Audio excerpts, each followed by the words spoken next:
الحمد لله نحمده ونصلي على رسوله الكريم أما بعد فأعوذ بالله من الشيطان الرجيم بسم الله الرحمن الرحيم يا أيها النبي قل لأزواجك وبناتك ونساء المؤمنين يدنين عليهن من جلابيبهن وقال النبي صلى الله عليه وسلم لا يدخل الجنة الديوث الحديث শ্রদ্ধেয় সমবেত বয়োজ্যেষ্ঠ বয়োকনিষ্ঠ ইসলাম দরদি ভাতৃবৃন্দ, প্রশংসা গুণগান গুণকীর্তন সেই মহান আল্লাহ পাক রব্বুল আলামিনের জন্য, যিনি আমাদেরকে পবিত্র এই জুমার দিনে একত্রিত হওয়ার তৌফিক দান করেছেন। সেই মহান আল্লাহ পাক রব্বুল আলামিনের প্রশংসা কিয়ামত পর্যন্ত করে শেষ করতে পারা যাবে না। তাই আমরা ছোট্ট একটা বাক্যে তার প্রশংসা করে বলি আলহামদুলিল্লাহ। তারপরে পরে আমাদের ধর্মের গুরু মা আমিনা লাল মুরুদুল আলা কাইনামদার তাজদার মাদানী নবী মুহাম্মদুর রাসূলুল্লাহ সাল্লাল্লাহু আলাইহি ওয়াসাল্লামের উপর শত কোটি শান্তির দ্বারা বর্ষিত হোক। আল্লাহুম্মা সাল্লি আলাইহি আল্লাহুম্মা বারিক আলাইহি। প্রিয় ইসলাম দরদি ভাতৃবৃন্দ, আমি আপনাদের সামনে কোরআনুল কারীম থেকে একটি আয়াতের টুকরা পরিবেশন করেছি এবং হাদিস থেকে একটি হাদিস পরিবেশন করেছি। সে আয়াত এবং হাদিসকে সামনে রেখে প্রত্যেক জুমার নাই আজকেও যে জুমার বিষয় আমি ঠিক করেছি বা বলবো মনে করেছি, সেটা হচ্ছে দায়ুস সম্পর্কে কিছু কথা বলে আমার সংক্ষিপ্ত খুতবাতে ঘটাবো। আমা তৌফিক ইল্লা বিল্লাহ। প্রিয় ইসলাম দরদি ভাতৃবৃন্দ, তার পূর্বেই কয়েকটি কথা আপনাদের সামনে আলোচনা করি। আমরা গত সপ্তাহে আলোচনা শুনেছিলাম ঈমান সম্পর্কে, আল্লাহর উপর ভরসা সম্পর্কে। কোরআনুল কারীমের মধ্যে একটি আয়াতে আল্লাহ পাক রব্বুল আলামিন বলছেন, ইন্নাস সালাতা তানহা আনিল ফাহশাই ওয়াল মুনকার ওয়ালা যিকরুল্লাহিল আকবার। আল্লাহ পাক রব্বুল আলামিন এই সূরার একটি আয়াতে আল্লাহ রব্বুল আলামিন বলতে চেয়েছেন, হে পৃথিবীর মানব জাতি, হে সকল মানুষেরা তোমরা শোনো, যারা পৃথিবীর বুকে গিয়ে সালাত আদায় করবে, নামাজ পড়বে, আমার কথা শুনবে, তাদের দ্বারা দিয়ে এই পৃথিবীর বুকে কোনো খারাপ কাজ হতে পারে না। মোট কথা আল্লাহ পাক রব্বুল আলামিন এই আয়াতে যেটা বোঝাতে চেয়েছেন যে যারা সালাত আদায় করবে, নামাজ পড়বে, মুসল্লি হয়ে থাকবে, তাদের দ্বারা দিয়ে পৃথিবীর বুকে কোনো খারাপ কাজ হবে না। তার জবানের দ্বারায়, হাতের দ্বারায়, তার ব্যবহারের দিক দিয়ে কোনো মানুষ কষ্ট পাবে না। কিন্তু বড় দুঃখের বিষয়, আজকে যদি দেখা যায়, আজকে আমাদের সমাজের মধ্যে সবচাইতে যে লোকটা বেশি কষ্ট দেয় হাতের দ্বারাই, জবানের দ্বারাই, ব্যবহারের দ্বারাই, তাহলে দেখতে পাওয়া যায় মুসল্লি টাইপের মানুষ আজকে আমাদের সমাজের বুকে তারা মানুষকে কষ্ট দিতে ছাড়ে না। গালিগুলোজ করে হোক, মারপিটের মাধ্যমে হোক এবং আনুষঙ্গিক কিছুর মাধ্যমে হোক, তাদের কাছ থেকে আমরা কষ্ট পেয়ে থাকি। তাহলে একটা জিনিস আপনাকে আমাকে বুঝতে হবে যে আল্লাহ পাক রব্বুল আলামিন চ্যালেঞ্জ করে মানব জাতিকে বলেছেন। কাকে বলেছেন? মানুষকে, অর্থাৎ আমরাকে, পৃথিবীর মানুষকে বলেছেন যে তোমরা যদি নামাজ পড়ো তাহলে তোমাদের দ্বারা খারাপ কাজ হবে না। আল্লাহর কথা সত্য, কিন্তু একটা কথা মনে রাখবেন, আজকে আমাদের সমাজে আমরা 5 ওয়াক্তের নামাজ পড়ি, হজ করে এসেছি, তাহাজ্জুদের নামাজ পড়ি, সমস্ত কিছু করার পরেও কেন আমার দ্বারা দিয়ে অন্য একটা মানুষ কষ্ট পাবে? কেন আমার দ্বারা দিয়ে অন্য একটা মানুষ দুঃখ পাবে? আমার হাতের দ্বারাই, জবানের দ্বারাই, ব্যবহারের দ্বারাই কেন পাবে? তার একটাই কারণ, আজকে আমার ঈমানের দুর্বলতা রয়েছে। প্রত্যেকটা মানুষ যারা আমরা নামাজ পড়ি, মনে করি যে আমি 5 ওয়াক্তের মুসল্লি, আমি তাহাজ্জুদ পড়ি, আপনাকে বলি আপনার দ্বারাই কষ্ট পাচ্ছে মানে আপনার ঈমানের দুর্বলতা আছে। আপনার দ্বারাই কষ্ট পাচ্ছে মানে আপনার সালাত আল্লাহর কাছে কাবিলে কবুলিয়ত হয় না। আপনার জবানের দ্বারাই কষ্ট হচ্ছে মানে আপনার ইমান ওই রকম হয়নি এখনো যতটা হওয়া দরকার ছিল। প্রিয় ইসলাম দরদি ভাতৃবৃন্দ, বলছিলাম আল্লাহর প্রতি ভরসা, আল্লাহর প্রতি ইমান। একটা অন্ধকারের বুকে, অন্ধকারে আপনি যখন একটা কোনো খারাপ কাজ করবেন, ইমান কাকে বলে ইতিপূর্বে বলেছি যে ইমান হচ্ছে যে আল্লাহকে দীর্ঘভাবে বিশ্বাস স্থাপন করা, আল্লাহকে স্বীকার করা, আল্লাহর যাবতীয় আইনকে মেনে নিয়ে নিজের জীবনকে বাস্তবায়ন করার নাম হচ্ছে ইমান। পৃথিবীর মানুষ আমরা কি করি? আজকে আমরা মানুষের সামনে না হলেও যদি অন্ধকারের মধ্যে হোক, আড়ালের মধ্যে হোক, যদি আমরা মানুষের ক্ষতি করতে সুযোগ পাই, তাহলে সেই সুযোগটা আমরা কাজে লাগিয়ে দিই। আমরা সেই সুযোগটাকে হাতছাড়া করি না। আমরা সেখানে আল্লাহর ভয়, আল্লাহর ভীতি, আল্লাহর ওপর ভরসা, আল্লাহর ওপর ইমান ওই জায়গাতে নাই। লোকের সামনে আমি দেখে কি করব? মানুষকে তাহাজ্জুদের নামাজ পড়ি দেখে কি করব? আমার তো আল্লাহ নির্জনে, যেখানে আমাকে আল্লাহ দেখছেন, পৃথিবীর কোনো মানুষ দেখে না, ওই জায়গাতে তো আমি আল্লাহকে ভয় করি না। আমার ইমানের কমতি আছে। প্রিয় ইসলাম ধরতে ভাতৃবৃন্দ, প্রত্যেকটা জায়গায় আল্লাহর উপর আমাকে আপনাকে বিশ্বাস করতে হবে। বলা বাহুল্য বলছিলাম, আজকে আমার বক্তব্যের মূল যেটা বিষয় সেটা হচ্ছে আদ-দায়ুস। আর দায়ুসের আগে পূর্বে কয়েকটি কথা আল্লাহ পাক রব্বুল আলামিন কোরআনুল কারীমের মধ্যে একটি আয়াতের মধ্যে বলছেন, ইয়া আইয়ুহান নাবিয়্যু কুল লিআজওয়াজিকা ওয়া বানাতিকা ওয়া নিসাইল মুমিনিনা ইউদনিনা আলাইহিন্না মিন জালাবিবিহিন্না। আল্লাহ পাক রব্বুল আলামিন বলছেন, তার নাবিকে বলছেন, হে নবী তুমি শোনো, ইয়া আইয়ুহান নাবিয়্যু কুল লিআজওয়াজিকা, তুমি বলো, তুমি তাদেরকে বলো, কাদেরকে? তোমার স্ত্রীদেরকে বলো, তোমার আন্ডারে যে সমস্ত মহিলাগুলো আছে তাদেরকে বলো, কুল্লিয়া জোয়াজিকা ও বানাতিকা, এবং তোমার মেয়েদেরকে বলো, ওয়ানিসাইল মুমিনিন, এবং সমগ্র পৃথিবীর বুকে, সমস্ত পৃথিবীর বুকে যে সমস্ত মহিলারা আল্লাহর উপর ভরসা রেখেছে, তোমাকে নবী বলে স্বীকার করে নিয়েছে, তাদেরকে বলে দাও, কি বলো? কুল্লিয়া জোয়াজিকা ও বানাতিকা ও নিসাইল মুমিনিনা ইউদনিনা আলাইহিন্না মিন জালাবিবিহিন্না, তারা যেন তাদের বুকের ওপরে, তারা যেন তাদের লজ্জাস্থানকে, তাদের বুকের ওপরে ওড়নাটাকে ভালোভাবে তারা ঢেকে ঢুকে পৃথিবীর বুকে চলাফেরা করে। মোট কথা কি বলছিলাম? পর্দা সম্পর্কে। আল্লাহ পাক রব্বুল আলামিন এই আয়াতটাতে নবী করিম সাল্লাল্লাহু আলাইহি সাল্লামকে পর্দা সম্পর্কে বুঝিয়েছেন যে হে নবী, তুমি তোমার নিজের স্ত্রী, তোমার নিজের মেয়ে এবং সমগ্র পৃথিবীর বুকে যে সমস্ত মহিলাগুলা আমি আল্লাহকে বিশ্বাস করেছে, তোমাকে নবী বলে স্বীকার করেছে, তাদেরকে বলে দাও তারা যেন দুনিয়ার বুকে গিয়ে, পৃথিবীর বুকে গিয়ে তারা কি করে? পর্দা করে, তাদের চাদরগুলোকে, তাদের জালাবিবিনা, এখানে তাফসিরে জাকারিয়াতে লেখা আছে জালাবিবিনা মানে হচ্ছে তাদের বুকের ওপর যে চাদরটা থাকবে, তাদের সেই চাদরটা যেন ভালোভাবে থাকে, সে চাদরটা যেন সুন্দর করে গুছিয়ে গাছে থাকে। প্রিয় ইসলাম দরদি ভাতৃবৃন্দ, আপনাকে বলছি আল্লাহ পাক রব্বুল আলামিন নবীকে অর্ডার করেছেন। আমরা হচ্ছি মুহাম্মদ সাল্লাল্লাহু আলাইহি সাল্লামের উম্মতে মুহাম্মাদি। তাহলে একটা কথা আপনাকে আমাকে এখান থেকে বুঝতে হবে যে আল্লাহ পাক রব্বুল আলামিন তার নবীকে অর্ডার করেছেন, মানে সেটা তার উম্মতের উপরে, নবীর উম্মতের উপরে সেটা প্রযোজ্য, সেটা ফরজ, সেটা তাদেরকে করতে হবে। আর যদি তারা না করে তাহলে তাদেরকে শাস্তি ভোগ করতে হবে। যদি এটাকে তারা অমান্য করে, যদি এটাকে তারা অশ্লীলতা মনে করে, তাহলে তাদেরকে আল্লাহ পাক রব্বুল আলামিনের শাস্তি অনিবার্য, কারণবশত অনিবার্যই আমাদের উপরে, অর্থাৎ যারা আল্লাহর এই আইনকে, এই বিধানকে মানবে না, তাদের উপরে আল্লাহ পাক রব্বুল আলামিনের আযাব, আল্লাহ রাব্বুল আলামিনের শাস্তি অতি নিকটে, অতি কাছে আল্লাহ পাক রব্বুল আলামিন তাদের জন্য শাস্তি তৈরি করে রেখেছেন। ইসলাম ধরেতে ভাতৃবৃন্দ, একটু চিন্তা করুন তো, আজকে আপনার মেয়ে, আমার মেয়ে, আপনার ছেলেটা, আপনার মেয়েটা, আপনার স্ত্রীটা আপনার অধীনস্থে, আল্লাহ পাক রব্বুল আলামিন কি বলছেন যে তোমার অধীনস্থে।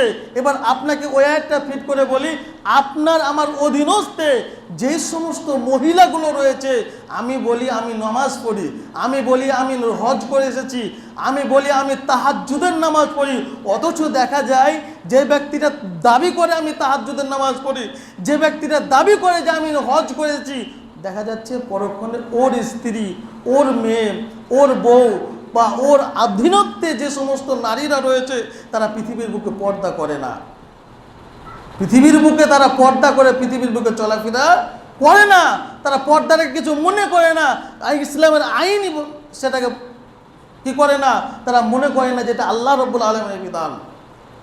আমাদেরকে পর্দা, যদি আমরা সেগুলোকে আমরা গার্জেন হয়ে যদি সেইগুলোকে আমরা আগলাতে না পারি, সেগুলোকে যদি আপনি বাধাতে না পারি, ওই মানুষটাকে আল্লাহ রাসূল সাল্লাল্লাহু আলাইহি ওয়াসাল্লামের ভাষায় বলা হয়েছে দায়ুস।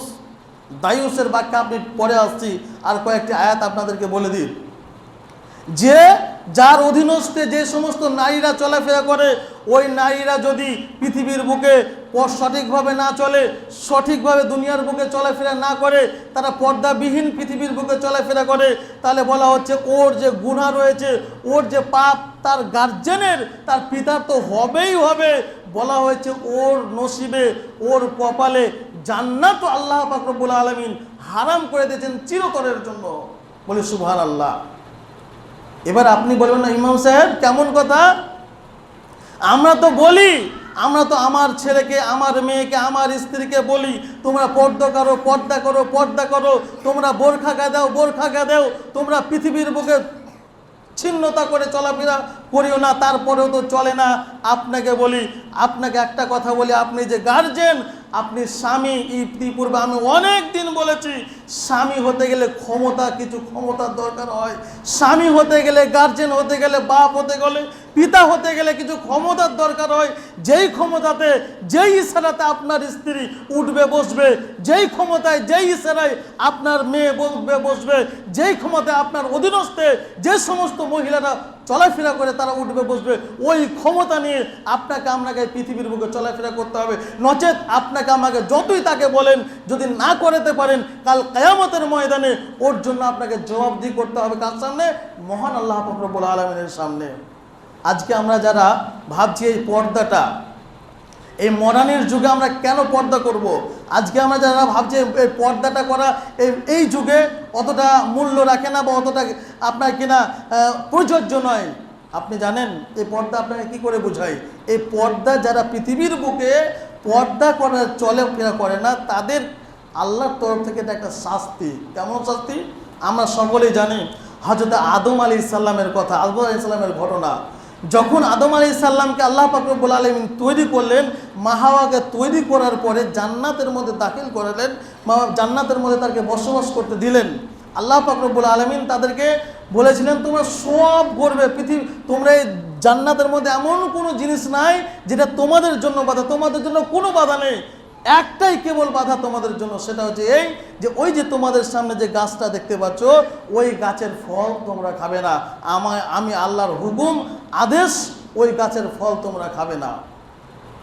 কি করেছিল ঘটনা হয়েছিল, ওই শয়তান তাদেরকে ফুসলে তার স্ত্রীর মাধ্যম দিয়ে ওই গাছের ফলকে তাদেরকে খাইয়ে দেওয়া হয়েছিল। ঘটনা কি হয়েছিল? খাওয়ার পরে তাদের শরীর থেকে, তাদের গতর থেকে, তাদের আপনার কিনা শরীরে যে পরনে যে লেবাস ছিল সমস্ত কিছু খুলে দেওয়া হয়েছিল। তাহলে এটা কি হলো? আল্লাহর শাস্তি হলো না? যারা আমরা মনে মনে ভাবছি যে আমরা পর্দা করি না, খুব ভালো আছি, আমার স্ত্রী পর্দা করে না, বাজারে নিয়ে যাচ্ছি সাজগুজ করে, বাড়িতে কোনো সাজগুজ নেই, আমার মেয়ে পর্দা করে না, বাজারে যাচ্ছে খুব সুন্দর, যেই জামাটা তোলা রয়েছে আপনার কিনা ভিতরে ভরা রয়েছে, ওই জামাটাকে বের করে আমার মেয়েকে বাজারে পাঠাচ্ছে, আপনাকে বলে দিচ্ছি ওইটা হচ্ছে আপনার জাহান্নাম নিয়ে পৃথিবীর বুকে ঘোরাঘুরি করছেন। ওটা শাস্তি আপনার। যেরকমভাবে আদম আলাইহিস সালামকে সর্বপ্রথম শাস্তি দিয়েছিল যে একটা ফল খাওয়ার বিনিময়ে তাকে তার শরীর থেকে, তার গতর থেকে কি হয়েছিল, তার জামা কাপড় খুলে নেওয়া হয়েছিল, এটা তার শাস্তি। আর আপনি বলছেন আমি পর্দা করব না, আমি মডার্ন যুগে ভাবছি না। আপনি পর্দা করছেন না মানে আপনার শাস্তি। ওই জন্য উমর রাদিয়াল্লাহু তাআলা আনহুর যুগে কি হতো জানেন? উমর রাদিয়াল্লাহু তাআলা আনহুর যুগে কি করতো? পর্দা করা ছিল তখনকার যুগে একটা আপনার কিনা ভালো মানুষের লেবাস। যারা দুনিয়ার বুকে ঘুরে বেড়াচ্ছিল অন্যায় বা তাদের লেবাস নয়। উমর রাদিয়াল্লাহু তাআলা আনহু যখন যে সমস্ত দাসীদেরকে দেখতেন যে তারা পর্দা করছে, তাদের কাপড়কে টেনে ছিঁড়ে দিতেন যে তোমার কিসের পর্দা, তুমি তো দাস, তোমার জন্য পর্দা নয়। পর্দা হচ্ছে সম্ভ্রান্ত, পর্দাটা হচ্ছে সম্মানের জিনিস। আরেকটি আয়াতে আল্লাহ পাক রব্বুল আলামিন এই সূরার মধ্যে বলেন কুল্লি আজওয়াজিকা, শেষের দিকে বলছেন যে যালিকা আদনা, পর্দা করা হচ্ছে একটা সম্ভ্রান্ত, তাদেরকে বুঝতে পারা যায় যে কে সম্মানী আর কে অসম্মানী, কে সম্মান দেয় কে অসম্মান দেয়। তাহলে এখান থেকেও বুঝতে পারা যায় যে পর্দাটা হচ্ছে অসম্মানের জিনিস নয়, পর্দা একটা সম্মানের জিনিস, যেটাকে আজকে আমরা পৃথিবীর বুকে চলাফেরা করতে গিয়ে আমরা কোনো কিছু মনে করি না, যে বিধানটাকে অমান্য করে দিনের পর দিন রাতের পর রাত আপনার চলেই ফিরে বেড়াচ্ছে, কিছু মনে করি না এইটা পড়লে আপনার সম্মান হবে। কিন্তু দুঃখের বিষয় আজকে আমাদের সমাজে দেখা যায় কিছু সংখ্যক মানুষ রয়েছে, কিছু সংখ্যক মহিলা রয়েছে যারা পর্দা করেও, বোরখা গায়ে দিয়েও তারা পৃথিবীর বুকে অশ্লীল কাজ করে, পৃথিবীর বুকে অন্যায় কাজ করে। সেই সমস্ত মানুষের পর্দা নয়, এটা কোরআনে উল্লেখ রয়েছে যে তাদের জন্য পর্দা নয়, তাদের জন্য পর্দা করতে হবে না, তারা তো একটা বেহায়া মেয়ে, তারা তো অন্যায়কারী মেয়ে। ইসলাম দর্দে ভাতৃবৃন্দ, পর্দা মানে হচ্ছে সম্মান। আল্লাহ পাক রব্বুল আলামিন বলছেন ওয়াকারনা ফি বুয়ুতিকুন্না ওয়ালা তাবাররুজনা তাবাররুজাল জাহিলিয়াতিল উলা। আল্লাহ পাক রব্বুল আলামিন বলছেন হে আমার বিশ্বর মানব জাতি, তোমরা শুনো, তোমরা ভাবছো যে তোমাদের স্ত্রীদেরকে, হে মহিলারা তোমরা শুনো, তোমরা ভাবছো যে আমরা বাইরে বাইরে ঘুরে বেড়াবো, এটাই আমাদের কালচার, এটাই আমাদের আপনার স্ট্যান্ডার্ড। না, আল্লাহ বলছেন ওয়াকারনা ফি বুয়ুতিকুন্না, মহিলারা তোমরা শোনো, তোমরা বাড়িতে থাকো, তোমরা বাড়ির জিনিস, তোমরা পর্দার জিনিস। একটা কথা মনে রাখতে হবে, পৃথিবীর বুকে যেটা সবচেয়ে দামি জিনিস, তার জন্য লকার হয়, কমা লকার দিলে হবে? আমরা যদি একটা সোনা ধরলেন, একটা সোনাকে যদি কোনো ব্যক্তি রাস্তার মধ্যে ফেলে দেয়, তো বলুন তো সোনাটার অবস্থা কি হবে? মানুষ যেই দেখবে, মানুষ ঝগড়াঝাঁটি লেগে তাই সে সোনাটাকে নেওয়ার চেষ্টা করবে, কিন্তু সে সোনাটার স্থান হচ্ছে একটা উঁচু জায়গায়, তাকে মর্যাদা সম্পন্ন জায়গাতে তাকে রাখতে হবে। ওই রকমই পৃথিবীর মধ্যে আশ্চর্যতম একটা লোভনীয় জিনিস হচ্ছে মহিলা। আজকে আপনার মেয়ে যেকে আপনি সুন্দর করে বাজারে নিয়ে যাচ্ছেন, আপনাকে লজ্জা লাগে না? আপনার স্ত্রীর পেট অন্য পর পুষে দেখছে, আপনি আপনার স্ত্রীকে কি করলেন? মুহুর দিয়ে আপনার নিজের জন্য হালাল করলেন, আর অন্য মানুষে ওই পেটটাকে দেখলো যার জন্য হারাম। আপনার কি নির্লজ্জ বোধ নয়? আপনার কি লজ্জা লাগে না যে আপনার হালালকৃত স্ত্রী অন্য পরপুরুষ দেখছে? কি ভাবছেন? ইসলাম দরদি ভাতৃবৃন্দু, বলা বাহুল্য বলছিলাম যে পর্দাটা আমাদের প্রত্যেকটা মানুষকে করা জরুরি। কেননা একটা ভালো জিনিসকে রাখতে গেলে ভালো জায়গাতেই রাখতে হবে, এবং খারাপ জিনিসকে রাখতে গেলে খারাপ জায়গায় রাখতে হয়। সেরকম হচ্ছে আজকে আমরা পৃথিবীর বুকে সবচেয়ে দামি যদি বলেন তো একটা মহিলা যদি এই পৃথিবীর বুকে চলাফেরা করবে, যদি তার লেবাস ঠিক না থাকে, পৃথিবীর বুকে রাস্তাতে যত মানুষ রয়েছে সমস্ত মানুষ সেই মহিলার দিকে তাকাবে। আর যদি বলে কেউ আপনার ইমানদারি দেখিয়ে বলে যে আমার এই মহিলার দিকে তাকালে কোনো অসুবিধা নাই, এটা সে ভুল বলল। একটা মহিলা যখন রাস্তা দিয়ে চলাচল করবে, রাস্তা দিয়ে যাওয়া আসা করবে, তখন কোনো পুরুষের যে তার দিকে আকৃষ্ট হবে না, তার অন্তরের মধ্যে কিছু জাগবে না, এটা কোনোদিনও হতে পারে না। আর যদি সেটাই হয় তাহলে তার মেডিকেলে রিপোর্ট করাতে হবে সঙ্গে সঙ্গে। তার মানে তার পুরুষত্ব ক্ষমতা নেই বলে একটা মহিলাকে দেখে তার কোনো আকাঙ্ক্ষা জোটে না পৃথিবীর। ইসলাম সহজে ভাতৃবৃন্দ, বলছিলাম যে আমাদের যে সমস্ত মানুষ যে আমরা অপর্দাসীন, পর্দাহীনতার সাথে পৃথিবীর বুকে আজকে আমাদের স্ত্রীকে, আমাদের মেয়েকে, আমাদের মহিলাদেরকে ঘোরাঘুরি করছি, এর জন্য কিন্তু আপনাকে জবাবদিহি করতে হবে। একটা কথা মাথায় রাখবেন, কাল কিয়ামতের ময়দানে একটা মহিলা 4 জন ব্যক্তিকে, 4 জন পুরুষকে জাহান্নামে নিয়ে যাওয়ার জন্য ক্ষমতা রাখে।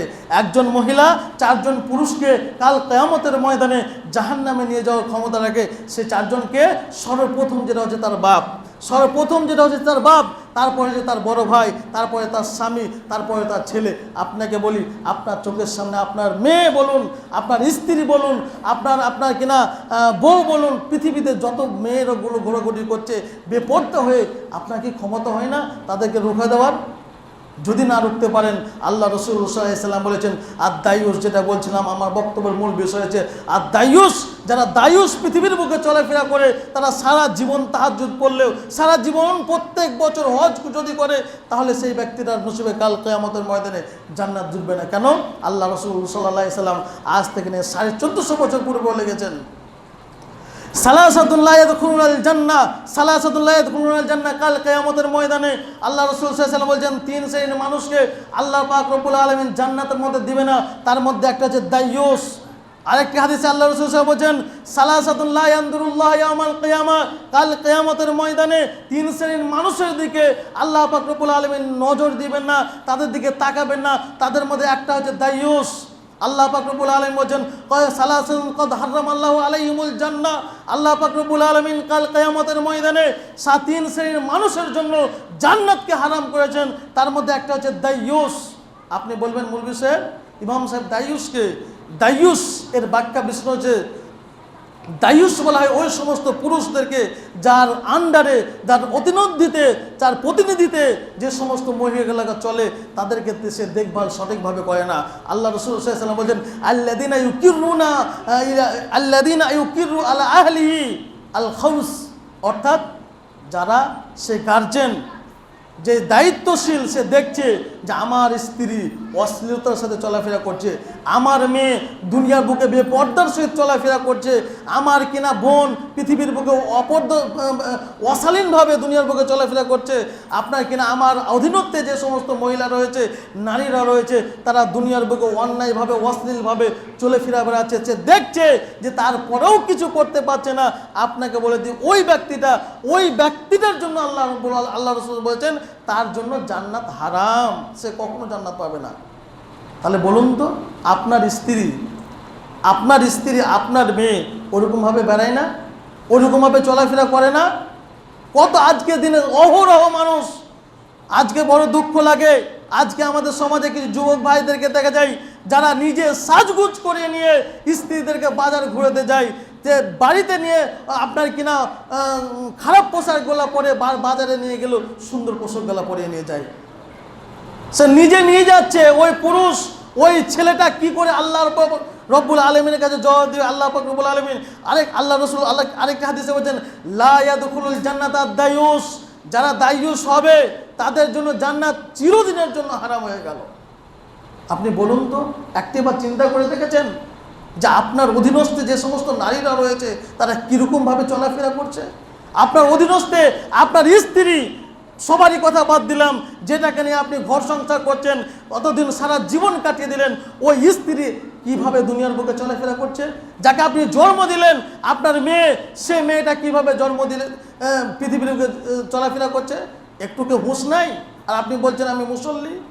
এই মুসল্লি তো কাজ হবে না, তাহাজ্জুদও কাজ হবে না। আল্লাহ রাসূল সাল্লাল্লাহু আলাইহি ওয়াসাল্লাম বলেন কাদ সালাসাতুন কাদ হারামাল্লাহু আলাইহিমুল জান্নাহ, তিন শ্রেণীর মানুষের জন্য আল্লাহ পাক রব্বুল আলামিন জান্নাতকে হারাম করে দিয়েছেন। তার মধ্যে এক নম্বর হচ্ছে দাইয়ুস, যার অধীনে মেয়েদের ও নারীরা আছে, অথচ সেই নারীরাকে পর্দা করায় না, তারা পৃথিবীর বুকে চলাফেরা করে পর্দাহীনভাবে দুনিয়ার বুকে চলাফেরা করছে। তো ইসলাম ধর্মের ভাতৃবৃন্দ, সাবধান হয়ে যান। এই যে পৃথিবীর বুকে আযাব, এই দুনিয়ার বুকে যে আযাব, আজকে আমরা কোরআন ও হাদিসের আইনকে মানি না বলে এই দুনিয়ার বুকে এই যে আযাবগুলো আসছে, এই পৃথিবীর বুকে আযাবগুলো আসছে, আল্লাহর শাস্তি আস্তে আস্তে আমাদের উপর আমাদেরকে গ্রাস করছে। কেন? আমরা আজকে আল্লাহর আইনকে অমান্য করে পৃথিবীর বুকে চলাফেরা করছি। দুঃখ লাগে পৃথিবীর বুকে চলাফেরা করতে, যে আজকে অনেক যুবক ভাই বলুন, অনেক মানুষ বলুন, আজকে রাস্তায় ঘাটে নিজের স্ত্রীকে নামাজ পড়ে বেরিয়ে দেখছে তার স্ত্রীরা রাস্তাতে দাঁড়িয়ে আছে, তারপরও ক্ষমতা হয় না যে তার স্ত্রীকে দুটো কথা বলার। আপনার ওই নামাজ কবুল হবে না, ওই নামাজ আপনার কাজে আসবে না, ওই তাহাজ্জুদ আপনার কাজে আসবে না। যেই তাহাজ্জুদ পড়ার পরে আপনার স্ত্রীর রাস্তা ছাড়াতে পারলেন না, যেই তাহাজ্জুদ পড়ে আপনার মেয়ের বাজার যাওয়া ছাড়াতে পারলেন না, যেই তাহাজ্জুদ পড়ে যে হজ করে আপনার কিনা অধীনস্থ নারীদেরকে বেপর্দাভাবে চলাফেরা ছুড়াতে পারলেন না, আপনার ওই নামাজে কাজ হবে না। তো ইসলাম ধর্মের ভাতৃবৃন্দ, দায়ুস এই শব্দটা একটা মারাত্মক জিনিস। দায়ুস একটা আপনার কিনা দায়ুস কাদের রাখতে হচ্ছে? আল্লাহ পাক রব্বুল আলামিন এই হাদিসের ব্যাখ্যাতে বলছেন দায়ুস হচ্ছে রক্তের মধ্যে প্রবাহিত রক্ত। কার? যার নির্লজ্জ। পৃথিবীর বুকে নির্লজ্জ বলতে কি বোঝায়? একটা সোর, আমরা দেখি সোর, আপনার পিগ যাকে বলে খিনজির, এই পৃথিবীর বুকে সবচাইতে যদি নির্লজ্জ হয় তাহলে সোর। কি বলেন? সোরকে আপনি যা দিবেন ওর কোনো লজ্জা নাই। পৃথিবীতে বেঁচে থাকতে পেলে একটা সোরের কোনো লজ্জা নেই। একটা সোর আরেকটা সোরের পেছন দিকে দিয়ে তার পায়খানাগুলো খেয়ে নিতে পারে। একটা সোর অন্য জায়গায় পায়খানা খেয়ে বেড়াচ্ছে, মানে তার লজ্জা বলে যে জিনিস, এই জিনিসটা নেই।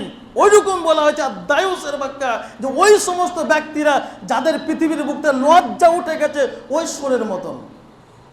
কোন সোরের মতন? যে সোরগুলো আমরা দেখতে পাই। ইসলাম ধর্মের ভাতৃবৃন্দ বলছিলাম যে দায়ুস হয়েন না, পৃথিবীর বুকে চলাফেরা করতে গিয়ে দায়ুস থেকে দূরে সরে থাকুন। দায়ুস মানে বললাম যে আপনার স্ত্রী, আপনার মেয়ে, আপনার কিনা মেয়ে, আপনার বৌমা, আপনার অধীনস্থ যে সমস্ত মহিলারা রয়েছে তাদেরকে সঠিকভাবে পরিচালনা করার ক্ষমতা রাখুন, তবে আপনি কাল কিয়ামতের ময়দানে এই নামাজের মধ্যে পরিচালনা পাবেন। নচেত আপনার দ্বারা পরিচালনা পাওয়া খুবই জরুরি, খুবই কঠিন হয়ে কাল কিয়ামতের ময়দানে দাঁড়াবে। আল্লাহ রাব্বুল আলামিনকে দোয়া করি, হে আল্লাহ রাব্বুল আলামিন আমাদের প্রত্যেককে যেন আমরা আমাদের অধীনস্থ যে সমস্ত মহিলারা রয়েছে তাদেরকে যেন আমরা সঠিকভাবে পরিচালনা করতে পারি, এই তৌফিক আল্লাহ তুমি আমাদেরকে দোয়া করবেন, আমিন। হে আল্লাহ রাব্বুল আলামিন আজকে আমাদের সমাজে মহিলারা, অধিকাংশ মহিলা বেপর্দা হয়ে পৃথিবীর বুকে চলাফেরা করছে। আল্লাহ তুমি তাদেরকে সঠিক বুঝ দাও যেন তারা এই পৃথিবীর বুকে পর্দার সাথে চলাফেরা করতে পারে, সকল আমিন। হে আল্লাহ রাব্বুল আলামিন আজকে আমাদের উপরে যে বিপদ, আজকে আমাদের উপর যে আযাব, তুমি আমাদেরকে শাস্তি দিয়ে থাকো আমাদের পাপের কারণে, আমাদের অন্যায়ের কারণে। আল্লাহ তুমি আমাদের সেই অন্যায়গুলোকে আমরা যেন চেষ্টা করি, আমরা যেন অন্যায়গুলোকে মাফ করে দেওয়ার ক্ষমতা আল্লাহ তুমি আমাদেরকে সেই তাকওয়া, সেই মর্যাদা বাড়িয়ে দাও, এই তৌফিক দিও, সকল বলুন আমিন। হে আল্লাহ রাব্বুল আলামিন আজকে আমাদের বুক থেকে যে সমস্ত মানুষেরা চলে গেছে, যায় না কি অবস্থায় কবরের মধ্যে রয়েছে, আল্লাহ যে অবস্থায় থাকুক না কেন, যদি তাদের মধ্যে কবরের মধ্যে আযাব হয়ে থাকে তাদেরকে জান্নাতুল ফিরদাউসের বিছানা বিছিয়ে দেওয়া, সকল আমিন। এখান থেকে আমার খুতবা দিকে আছি, ওমা আলাইনা ইল্লাল বালাগ, আল্লাহুম্মা সাল্লি আলা মুহাম্মাদ ওয়া আলা আলি মুহাম্মাদ কামা সাল্লাইতা আলা ইব্রাহিম ওয়া আলা আলি ইব্রাহিম ইন্নাকা হামিদুম মাজিদ। সুবহানা রাব্বিকা রাব্বিল ইজ্জাতি আম্মা ইয়াসিফুন ওয়া সালামুন আলাল মুরসালিন ওয়ালহামদুলিল্লাহি রাব্বিল আলামিন।